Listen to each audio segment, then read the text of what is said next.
en este espacio que acoge, ilustra y compromete en acciones políticas desde el corazón. Desde ayer, una multiplicidad de corazones fueron uniéndose en la reflexión y el análisis, desde la potencia de los pobres a los aportes analíticos de pensadores, críticos y activistas, como los y las que participaron con su palabra en la mañana y en la tarde del día de ayer. Muchas preguntas nos van surgiendo a partir de todas esas reflexiones. Quienes nos están definiendo, nombrando, ¿para qué nos están definiendo y nombrando? ¿Para hacer qué o para no hacer qué?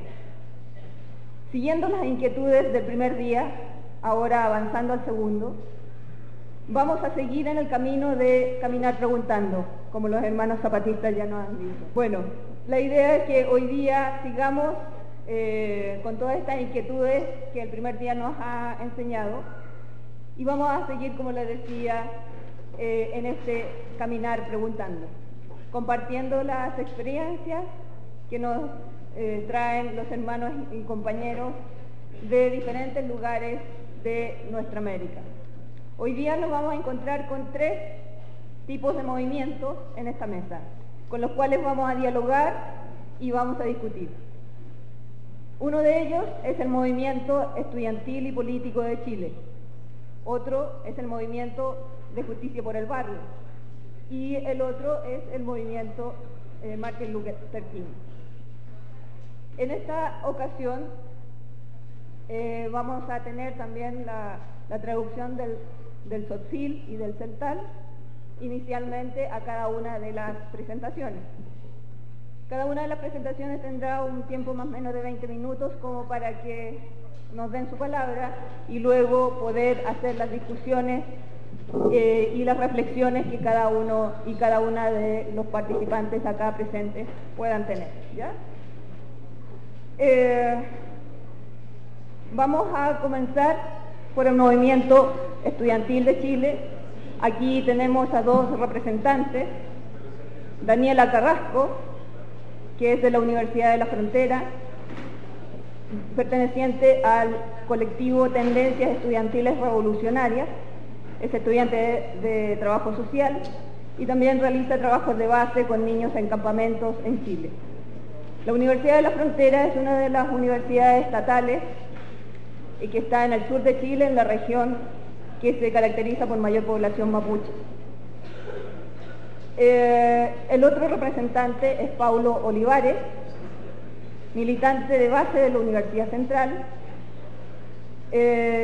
Pertenece también a movimientos que trabajan junto a pobladores por viviendas dignas. Es perteneciente a una de las universidades privadas que se ha sumado a la Confederación de Federaciones de Estudiantes de Chile, CONFECH, y ambos nos van a dar su palabra en términos de lo que ha sucedido en el movimiento de Chile de este año 2011. ¿Se escucha bien? Bueno, primero que todo, agradezco enormemente la invitación, puesto que yo no soy dirigente estudiantil ni mucho menos, soy un simple militante de base, como se conoce. Pero esa es la gracia de Chile, que el movimiento de ahora, como ha sido un movimiento asambleísta, los dirigentes son en realidad, como luego les contará Daniela, son meros voceros del movimiento. Antes de comenzar, quisiera contextualizar un poco qué es lo que ocurre en Chile. Muchos sabrán que del 73 al 90 hubo una dictadura que derrocó el gobierno socialista de Salvador Allende, y que no solamente fue marcado por su terrible autoritarismo, terrorismo de Estado, sino que también se dio el lujo de consagrar el sistema neoliberal a nivel constitucional, y lo cual luego en 20 años de democracia no se hizo ningún esfuerzo político por parte de la clase política por cambiar aquello. Tomando eso como antecedentes, voy a relatar los sucesos, cómo se fueron desplegando cuáles fueron las respuestas del gobierno, siempre tan erráticas, como ustedes se imaginarán. Y luego Daniela les contará la orgánica interna, cómo se desarrolla este movimiento. En abril de este año, la Universidad Central, que es una universidad privada a la que yo pertenezco, amaneció un día tomada. Y la razón era porque se iba a vender a un grupo económico de la democracia cristiana, un grupo centro-derecha conservador. ¿Y cuál era el fundamento de esa toma? La ley decía claramente que todas las universidades deben ser corporaciones sin fines de lucro. Y toda esta compra iba a significar un descarado lucro, todo se iba a reducir a acciones, este grupo de inversiones Norte-Sur se iba a apoderar del 50% de la gobernabilidad de la universidad, y todo amparado por un jugoso fondo de inversiones privado. ¿Ahora se escucha? ¿O no mucho? Bueno. Entonces, teníamos todo el derecho del mundo para oponernos a esa venta. Pero el gobierno, particularmente el Ministerio de Educación, no da respuesta alguna. Había transcurrido alrededor de un mes desde la toma de la Universidad Central y comenzaba el movimiento a nivel nacional de estudiantes universitarios y secundarios. Pero hasta ese momento no había gran diferencia entre dicho movimiento y los años anteriores. Es más, parecía muy difícil superar lo que se conocía como la Revolución Pingüina del año 2006. Se le dice Revolución Pingüina porque son los estudiantes secundarios, que acá serían los estudiantes de prepa, entre 14 y 18 años, que se habían organizado a un nivel fabuloso, pero que en dicha ocasión el gobierno de concertación los había traicionado. Luego de que se bajaran las tomas y los paros, se había enviado al Congreso un proyecto de ley que nada tenía que ver con lo que se había prometido. La derrota entonces fue muy grande, fue muy dolorosa, pero la lección también. Se aprendió que en la clase política, cuando se está atacando la esencia de lo que ellos creen, jamás se puede bajar los medios de presión o de fuerza, como quiera decírsele, hasta tener una victoria segura. Bueno, como decía, ya en mayo de este año parecía imposible superar la Revolución Pingüina del 2006. Pero había algo más. Probablemente fue el hecho de que quienes habíamos participado en el 2006 ahora éramos universitarios y teníamos toda la experiencia que eso significa. También probablemente haya sido el hecho declaradamente derecha, puesto que los gobiernos anteriores llamados de centro izquierda poco y nada tenían de ello. Lo cual, evidentemente, si hay un gobierno de derecha, las contradicciones se acrecientan y no hay ningún pudor para manifestarse en contra de él, puesto que antes había una suerte de manipulación.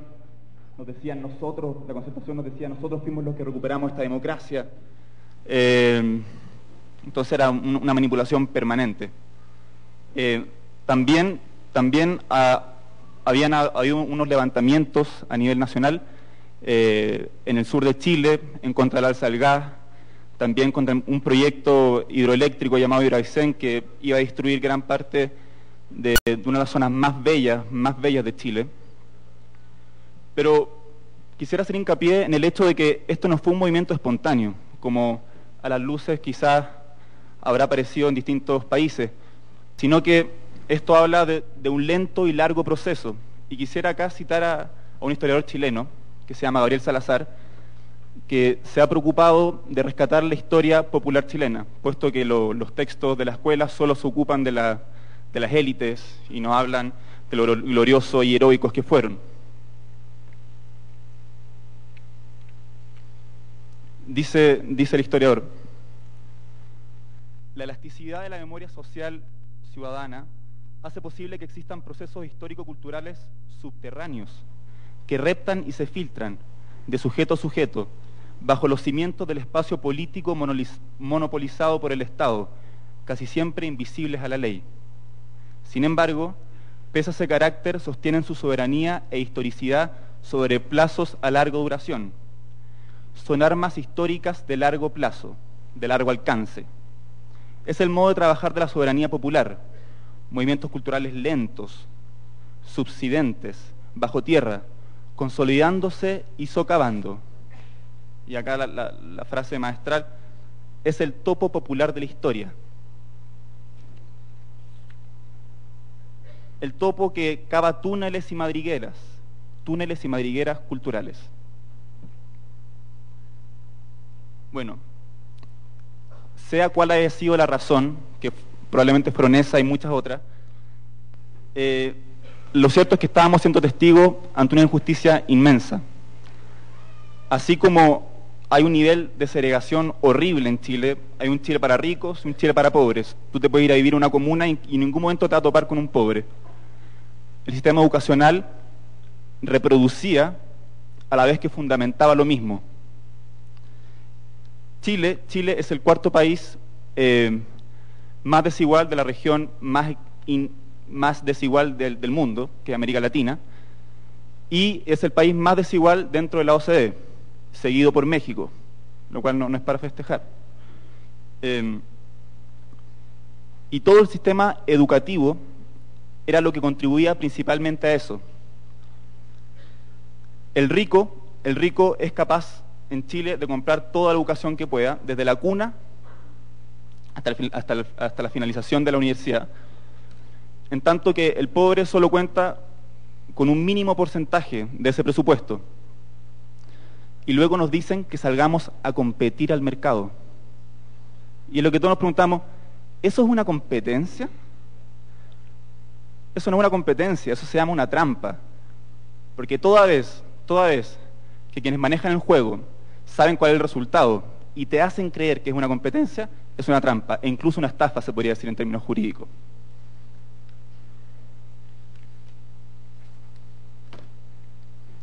Bueno, ya en mayo, como contaba en un comienzo, comenzaban las protestas a nivel nacional y el petitorio era clarísimo. Reforma al sistema de acceso a las universidades que asegure la igualdad de oportunidades. Aumento de gasto público en educación superior, puesto que en Chile solo el 20% lo otorga el Estado y el 80% lo pagan las familias. Y todo esto con préstamos otorgados por la banca, que ha sido el mejor negocio que han tenido en la historia de Chile. Son créditos al 2 o al 5%, que da lo mismo si sea universidad pública o privada, todos pagamos, y que es garantizado por el Estado, es decir, negocio redondo para la banca chilena. Y además se pedía la democratización del sistema de educación superior. ¿Por qué? Porque en 1980 se prohibió legalmente que los funcionarios y estudiantes tuviesen incidencia en las decisiones tanto orgánicas como políticas de las universidades.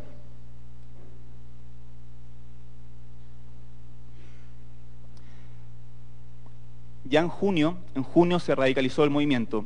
Estudiantes de la Universidad Central, a la que yo pertenezco, y la Universidad de Chile, se tomaron la sede de la Democracia Cristiana, este partido que yo les cuento de centro-derecha conservador.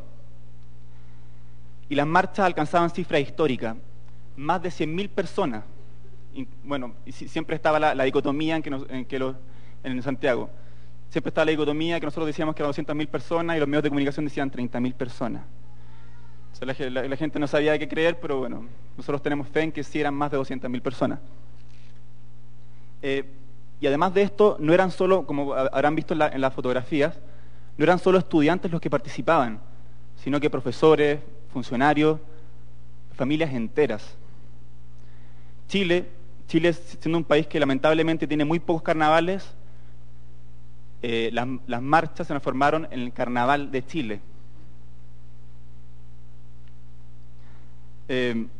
Y todos gritábamos al unísono, iba a caer la educación de Pinochet. Y las marchas no eran las únicas formas de expresión, habían diferentes formas de manifestación artística, foros por todas partes, incluso manifestaciones deportivas. Así habían 1800 horas seguidas corriendo en relevo a través del Palacio de la Moneda, que es el Palacio de Gobierno en Chile. Estaba la Besatón por la educación, que también salían fotografías, todos dándonos besos como locos en favor de la educación, hasta zombies por la educación. Bueno, y algo muy interesante, también comenzaron a organizarse cacerolazos nocturnos, que era una forma que por antonomasia la forma de protesta en dictadura. Todos salíamos a la noche con nuestras ollas y se armaban verdaderas manifestaciones espontáneas, nocturnas, que alcanzaban 2000 personas por cada sector. Era realmente maravilloso. También hubo huelgas de hambre. ¿Y cuál fue la respuesta del gobierno frente a esto? Obviamente, por una parte, medidas completamente que no iban al fondo del asunto, sino que de manera completamente tangencial, aumentar un poco el presupuesto, crear superintendencias, que le encanta la superintendencia al gobierno, que con la superintendencia se va a arreglar todo, pero simplemente eran parches a un sistema obsoleto, y un sistema obsoleto no se le pueden poner parches, sino que hay que cambiarlo de raíz. Y bueno, hubo otras respuestas nefastas del gobierno. Por ejemplo, el ministro del Interior envió un proyecto de ley al Congreso para criminalizar la protesta social, criminalizando las tomas, criminalizando la falta de respeto a la policía y también creando como agravante, y esto a los zapatistas les parecería terrible, el uso de capucha. Y así es, el orden público, término que solo le hace gracia a algunos pocos, en nombre de él en Chile también se cometieron muchas fatalidades, hubo enormes denuncias de tortura por parte de la policía, de abusos sexuales, y es más, el 25 de agosto en la noche asesinaron a un joven llamado Manuel Gutiérrez, que durante un cacerolazo paseaba con su hermano en silla de ruedas. ¿Qué peligro podía ser para el orden público? No lo sé. La cuestión es que el policía quedó en libertad bajo fianza. Y así el año siguió moviéndose entre marchas, mesas de negociación que obviamente no iban a ningún lado. Y esto nos habla de la dicotomía que había. Por una parte se exigía educación gratuita, porque esto es un derecho fundamental y tiene que ser así, y el presidente de la República decía, no, es que es un bien de consumo. Se decía que no podía haber lucro en la educación por la misma razón, decía, no, el lucro simplemente hay que regularizarlo con una superintendencia. ¿Por qué? Porque es inevitable y natural. Y acá lo más chistoso, mientras se pedía un plebiscito nacional por la educación, el ministro de Economía decía que los plebiscitos destruyen la democracia. ¿Cómo puede ser eso? También se decía que había que hacer una reforma profunda al sistema político, y algunos partidos políticos se aventuraban, decía, quizás haya que reformar los partidos políticos. Todo esto habla de una clase política, como se le llamó, indolente, anquilosada, incluso esquizofrénica. Y así, esquizofrénica, porque hay un momento en que la ciudadanía, el 80% de la ciudadanía apoyaba el movimiento estudiantil y el gobierno era completamente indiferente. Y todo esto hace preguntarnos las cuestiones más básicas. Es decir, la percepción que pueda existir respecto a la clase política, la percepción y el límite entre la voluntad real de un pueblo y la voluntad meramente declarada. Piensas en el caso de Chile, el voto que elige a Sebastián Piñera, y luego un clamor popular por una educación que se impacta en contra de su ideología. ¿En qué medida el estatus de autoridad lleva implícita una sabiduría que deja a todo un pueblo ignorante? ¿Qué pasa si además se establece que es en beneficio de un derecho fundamental? ¿Qué pasa si además se establece que existe en el presupuesto, solo que tiene que haber una reordenación, como una reforma tributaria? Y todo esto respetando los tan anhelados caminos institucionales, es decir, desde reforma. ¿Qué ocurre con la autoridad? ¿Qué ocurre con la obstinación de los gobernantes? ¿Cómo pueden hacer caso omiso a la voluntad innegable? La única respuesta que nos va quedando es el concepto de democracia que ellos manejan.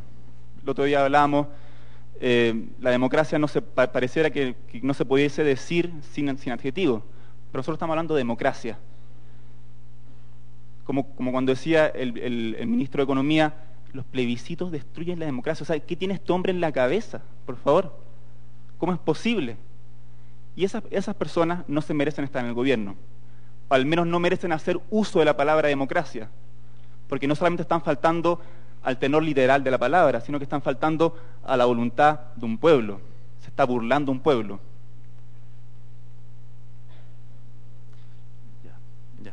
Bueno, no es de extrañarse todo esto porque, como les contaba en un comienzo, la Constitución de mi país fue clavada y amarrada en el contexto menos democrático que puede haber, una dictadura. Y no solo se preocuparon de consagrar constitucionalmente el neoliberalismo con el Estado subsidiario, sino que además se encargaron de amarrarlo con un sistema electoral completamente deforme que siempre asegura a la derecha el 50% de los escaños. Y todo esto más encima con un tribunal constitucional que vela porque esta constitución ilegítima de origen persista. Hubo otras formas de lucha, como decía, hubo otras tomas, pero hubo una que fue la más simbólica y más potente que quizás hubo, que fue en la sede del Congreso en Santiago, mientras se celebraba una reunión para ver las partidas presupuestarias de educación para el próximo año. Un grupo de estudiantes, un grupo de ambientalistas y un grupo de homosexuales irrumpieron con un cartel inmenso que decía plebiscito ahora. Y se nos formó una toma. El ministro de Educación salió corriendo junto con los parlamentarios y el comunicado de la toma es brillante. Quisiera leer unas palabras del comunicado. Dice, aparte de exigir un plebiscito vinculante como herramienta constitucional, se exigía que se devolviera la soberanía secuestrada, ya que esta falta de soberanía ciudadana, esta mascarada democracia, hizo posible que campeara el abuso de los poderosos, la depredación de nuestra naturaleza, el avallazamiento de las comunidades locales y regionales, el atropello de nuestros pueblos originarios, la falta de igualdad civiles y niveles de inequidad sociales difíciles de encontrar en otras partes del mundo. Bueno, en vista de esto, distintas organizaciones a nivel nacional hicieron un plebiscito, algo similar lo que ocurrió acá mismo en México, que como el gobierno no te da un plebiscito, bueno, hagámoslo nosotros. Y por internet, con un sinnúmero de mesas a lo largo de todo el país, se hizo un plebiscito. Votaron alrededor de 1,5 millones de personas y el 87% estaba a favor de la educación gratuita, fin al lucro y la desmunicipalización de los colegios. Pero, como decía antes, esta esquizofrenia gubernamental no le pasó nada, siguió siendo enfermiza. Bueno, ya a modo de conclusión, todo este año revolucionó a mi país. Se despertó de un enorme letargo que venía arrastrando hace más de 20 años. La dictadura había dormido el dolor, la rabia, nos había quitado la capacidad de sorpresa. No importaba cuánto nos pisotearan, estábamos condenados a un conformismo perpetuo, creían ellos. Pero nos dimos cuenta, gracias a que somos una generación que no vivió directamente la dictadura, no vivió directamente el dolor, que no hay por qué aplazar la democracia, el real sentido de la democracia, no hay por qué aplazar la justicia, entendiendo la justicia como derivada de la igualdad, y tampoco hay tiempo para aplazar la libertad.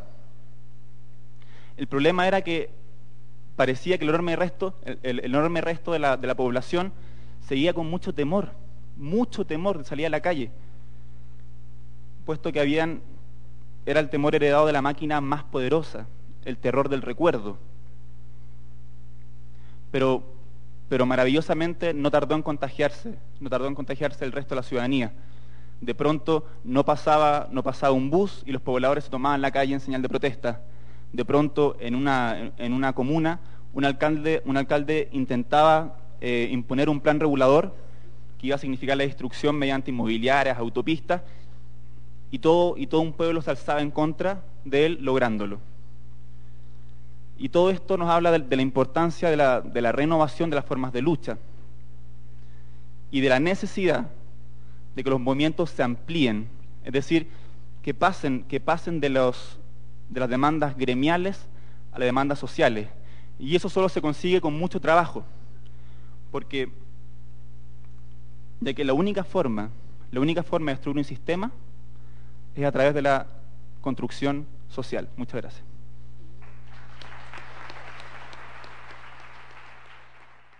Buenas tardes a todos. Después de este contexto político histórico que nos hizo Paulo, voy a hablarle en torno a 4 ejes. Primero es la orgánica estudiantil, o sea, cómo funcionamos como estudiantes durante esta movilización. Voy a hablar sobre la politización del movimiento, los métodos de lucha y por último la proyección de este mismo movimiento hacia el futuro.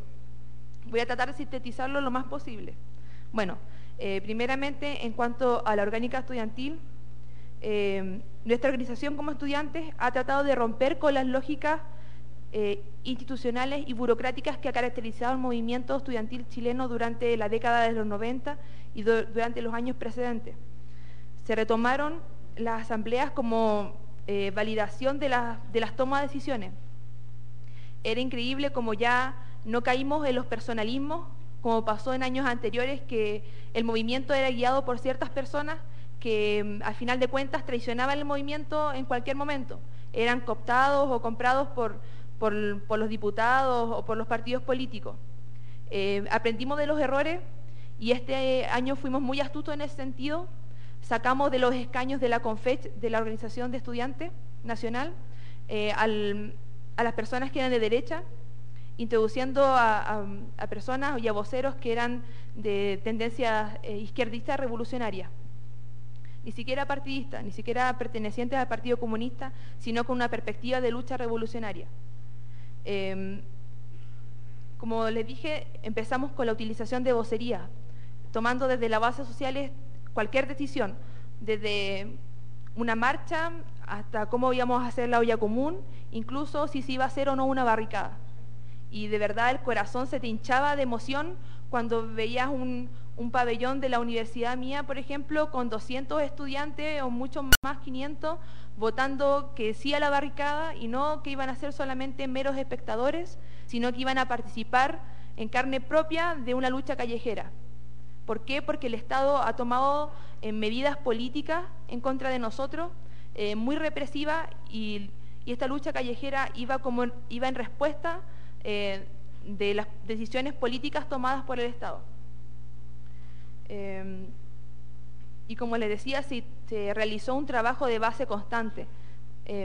Eso fue igual lo fuerte, lo que fortaleció el movimiento y lo que lo prolongó durante 7, 8 meses, que constantemente estábamos haciendo foros, debates, informando a la ciudadanía, saliendo a las calles, tocando puertas, presentando videos en YouTube, cambiando letras de canciones en pro de la educación, conversándole incluso a tu mamá, a tu hermano, que por qué estamos haciendo esto, y la gente empezó a entender que esto era algo más profundo, que esto no era más que una barricada, que un destrozo de un semáforo, por ejemplo, que esto tenía un trasfondo político, de conciencia de que los estudiantes estamos hartos de pagar por una educación que está siendo un privilegio y no un derecho para todos, que está al servicio de una clase dominante y no de los obreros y de la gente más desposeída de nuestra sociedad. Otra fortaleza que tuvo el movimiento como orgánica fue su articulación a nivel nacional. Bueno, Chile está ubicado al fin del mundo, fin del continente latinoamericano, es un país muy largo y angosto, lo que dificulta mucho las comunicaciones. O sea, la capital, Temuco, donde yo vivo, está a 8 horas en bus de la capital y hay 20 horas más hasta llegar a la punta del país y Punta Arenas, entonces geográficamente es muy dificultoso comunicarse. Y siempre existen los centralismos que están ubicados en la capital y que de ahí no se quieren mover. Rompimos con esas lógicas, empezamos a hacer asambleas nacionales en las distintas universidades regionales. Ayudó mucho también el Internet como herramienta, el poder comunicarse instantáneamente para coordinar una marcha, para sacar un comunicado público a nivel nacional. También nos articulamos con las universidades para las marchas, como decía anteriormente. Se hicieron claustros para decidir qué íbamos a hacer. Este movimiento igual tiene un trasfondo político desde muchos años, pero sí se fue gestando en el día a día, porque muchas veces no teníamos para comer, en la universidad nos cortaban la luz, nos cortaban el agua, nos quitaron las rejas de la universidad, entonces estábamos totalmente desprotegidos si querían llegar a asaltar la universidad, muchas veces la allanaron, entonces los gobiernos universitarios coaptaron mucho esto, estuvieron muchas veces con medidas represivas, el mismo rector llamaba a los carabineros para que entraran a la universidad, entonces el temor estaba constantemente, no teníamos cómo parar la olla, como se dice allá, y salíamos a la calle a hacer meeting y la gente nos daba mucho dinero para que compráramos, nos llegaban con no sé, con arroz, con fideos, para ayudarnos. Las muestras de ayuda y de cariño venían desde muchas formas desde la población. Otra fortaleza de este movimiento fue la importancia que tuvieron los estudiantes secundarios, que son como los de prepa y bachillerato acá. Bueno, ellos constituyen uno de los sectores más combativos de los estudiantes, a pesar de su corta edad y de su poca formación quizás política, ellos son los que tienen más garras para luchar. Ellos siguen resistiendo hasta el día de hoy, muchos han perdido el año académico, que no van a poder recuperarlo, o sea, perdieron un año, pero ellos siguen peleando. Hay testimonios de niñas de 15 años que fueron violadas por la policía cuando fue allanado su establecimiento, sin usar violencia, o sea, ellas no se resistieron ni nada, pero la fuerza policial fue tan extrema que llegaron a ese punto. En mi universidad, por ejemplo, una de las últimas marchas, bueno, una de las últimas protestas que hubo antes de yo venirme a México, que fue en agosto, éramos 200 estudiantes peleando en la calle. En un momento resistimos más de 1 hora, 2 horas resistiendo contra la policía y entran las fuerzas policiales, como se dice allá, como Pedro por su casa. Nosotros nos replegamos a un edificio y la brutalidad fue tanta que tiraron bombas lacrimógenas adentro de un edificio donde habían 200 personas, compañeros con las bombas, con el gas, llorando, vomitando, otros echándose limón y sal para ver qué pasaba, resistiendo. Se llevaron a más de 30 compañeros detenidos, yo arranqué por una ventana como pude y no, fue tremenda la represión. Otras veces han torturado a compañeros, a mujeres las han arrastrado del pelo y la han golpeado con puños y con pies las policías.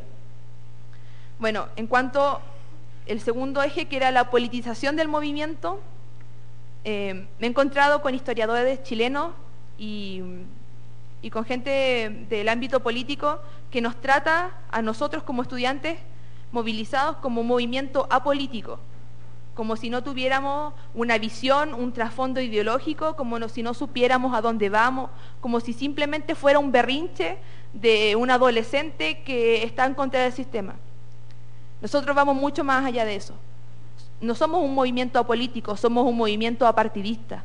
Y eso es lo que nos ha caracterizado este movimiento, que no estamos aliados con ningún partido político. Porque muchos dicen, bueno, ¿y qué pasa con la izquierda chilena? La izquierda chilena ha traicionado muchas veces las luchas estudiantiles y la lucha obrera. Nosotros ya no confiamos en esa izquierda encasillada, estructurada y que negocia a espaldas de los estudiantes. Nosotros estamos por una lucha directa, forjada desde las bases sociales. Bueno, como dije, se han roto las lógicas anteriores del movimiento. Ya no creemos en los personalismos ni en los partidos. Se habla incluso de una crisis de la democracia representativa. Ya no están legitimados los partidos políticos. Hemos tenido una formación política constante.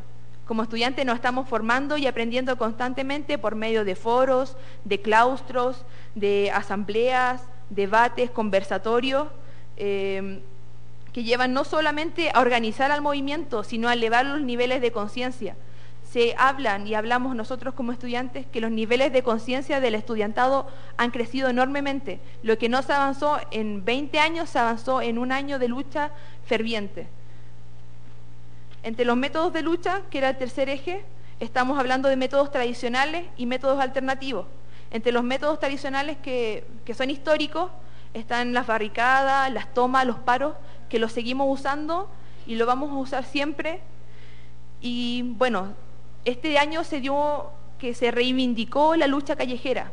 La gente ya no nos miraba mal y no desprestigiaba, sino que la gente nos apoyaba. Las señoras en Santiago desde los balcones gritando: vamos chiquillos, fuerza, ustedes pueden. Y como decía Paulo, con cacerolas desde los balcones, apoyando y gritando y tocando a las cacerolas como en la época de dictadura. Bueno, dentro de los otros métodos, como nombraba Paulo, estaban las huelgas de hambre, la intervención en lugares públicos, los suicidios colectivos, que era, por ejemplo, interveníamos un centro comercial grandísimo y al sonido de un silbato todos se desmayaban y la gente quedaba descolocada, que qué le pasa a estos chicos que están ahí tirados encima de las mesas o en los pasillos, y era un suicidio colectivo por la educación, porque nos están matando. Esa es la verdad, nos están matando como conciencia, como pueblo y como estudiante. Bueno, sería exhaustivo analizar cada uno de estos métodos en cuanto a su efectividad y a su validez como tales. Sin embargo, cada uno de estos ha sido una reacción frente a las medidas políticas tomadas por el gobierno. Bueno, la lucha siempre va a estar. Cada reacción, cada cosa que haga el gobierno, nosotros vamos a reaccionar. Bueno, igual como nombramos, hay mucha violencia de parte del Estado, de corte fascista. O sea, ellos, los carabineros, van, aunque tú estés así sin nada, van a golpearte y te toman preso. Bueno, y por último, hablar de la proyección del movimiento. ¿Cuál es el futuro del movimiento? ¿Qué va a pasar? Sabemos que una lucha de largo aliento, que la proyección de esta depende en gran parte de dos cosas: de aprender de los errores y otra, de articularnos con otros movimientos sociales. Quizás ese fue el gran error de nosotros ahora, que no nos articulamos con la lucha obrera, ni las luchas campesinas, ni indigenistas. Tenemos alianza. Ellos nos financian muchas veces, nos apoyan con comida, con dinero, en las marchas, pero tiene que ir una articulación mucho más profunda, porque nosotros somos hijos de esos obreros que están siendo explotados. Somos hijos de esos mapuches o de esos rapanui que le están quitando sus tierras. Tenemos que aunar criterios y las luchas tienen que ser en conjunto para ejercer una presión verdadera. Bueno, para cerrar, voy a citar el manifiesto de historiadores realizado este año, donde podemos concluir diciendo: el movimiento estudiantil actual tiene un carácter radical en cuanto busca revertir el principio neoliberal de la desigualdad social, principio que, desde la esfera educativa chilena, se propaga como fragancia de nueva primavera a todas las esferas de la sociedad. Y eso podemos verlo porque Latinoamérica se ha contagiado de ese movimiento estudiantil en Colombia, en Costa Rica, acá en México, en Italia, como me han contado, y se han manifestado ha habido expresiones de apoyo al movimiento en toda Latinoamérica. Y la juventud no está dormida, la juventud ahí está formándose, aprendiendo y con todas las ganas de seguir luchando. Muchas gracias.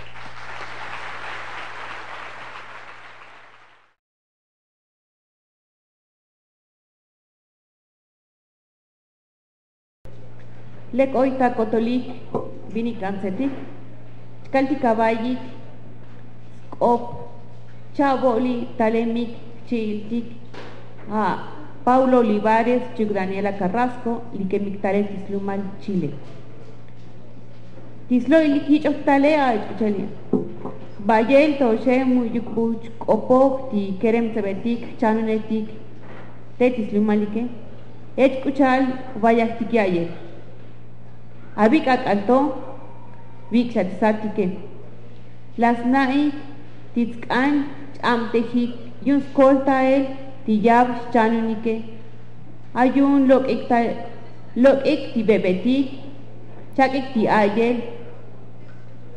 Bayab taik, tischopolal, tichanun, tibuoyike.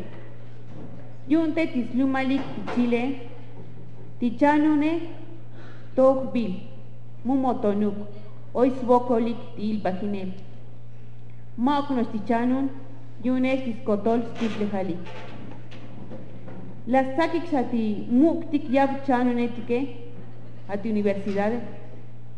Uchal yab sobajel yunik, yun chaps bayik, tikusish elans elik batel, ti skans helik diskush lejal disventa chanunal.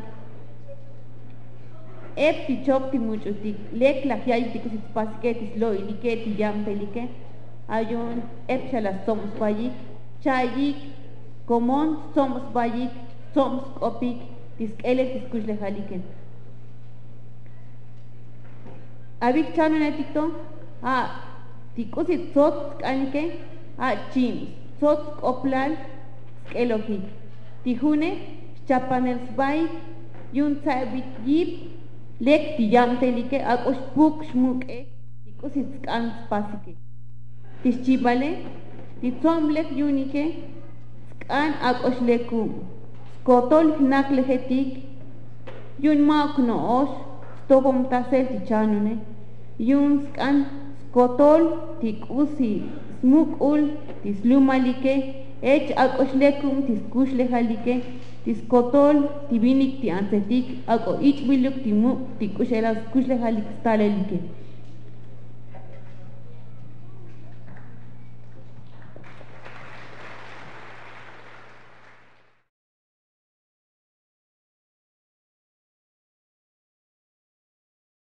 Bueno, pues buenos días, Tapisilik, Winiketik, Ansetik. Yakalveitik, tabatik, opkuntik, tezetal, timachali, nakal, tazeitik, tejasvil, Paulo Olivera. Jajun, hasvihil de movimiento estudiantil y Chile, América Latina, América del Sur, Chile. Te no punetik, te machatik ayik, las yoms bahik, las naik, kushyotanik, o wixitik, te vinutik, te bokolik, te tabanti ayik tanopun.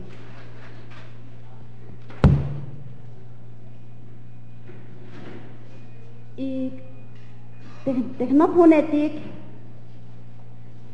alal kushyotanik hulta yotan o hulta sol tesnopel yonik te vinut il yaskolta yik te vanti hun na te ayik tasnopel hun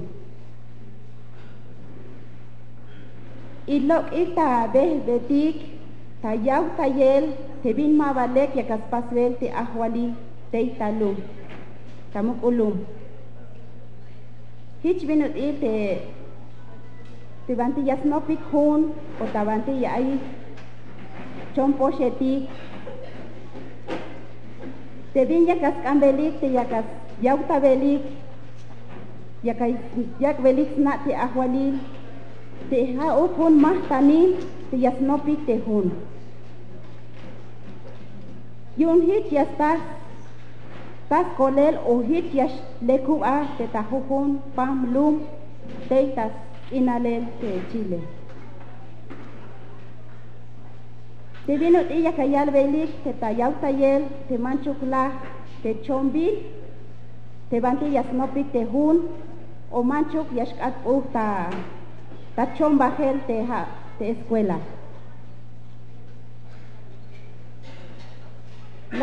Las kanan tayik te banti ayik tanop hun te las yoms bahik